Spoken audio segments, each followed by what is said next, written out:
愛病のいびき、気になりますか？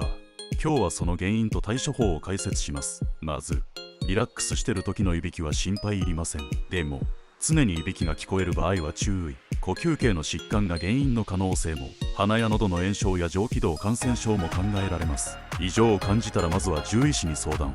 ストレスもいびきの原因に、環境の変化や他のペットとの関係が影響することがあります。老齢になるといびきが増えることも、定期的な健康診断と体重管理が重要です。いびきの原因を理解して、愛病が安心して眠れる環境を整えましょう。続きはモフーのサイトをご覧ください。